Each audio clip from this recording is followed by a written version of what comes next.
ইসলামী bank news top 10।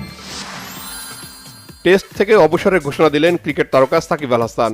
দক্ষিণ আফ্রিকার বিপক্ষে ঢাকা টেস্টই হবে তার লং ভার্সনের শেষ ম্যাচ, জানিয়েছেন সাকিব। সংস্কারের পরে জাতীয় নির্বাচন, নিউ ইয়র্ক টাইমসকে বললেন প্রধান উপদেষ্টা।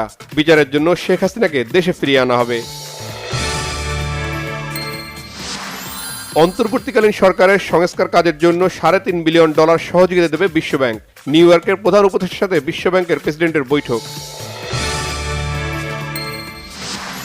বিএনপির সিনিয়র যুগ্ম মহাসচিব রুহুল কবির রিজভীর অভিযোগ, ভারতীয় প্রভুদের খুশি করতে নিম্নমানের নির্মাণ সামগ্রী দিয়ে রামপাল বিদ্যুৎ কেন্দ্র স্থাপন করেছিলেন শেখ হাসিনা।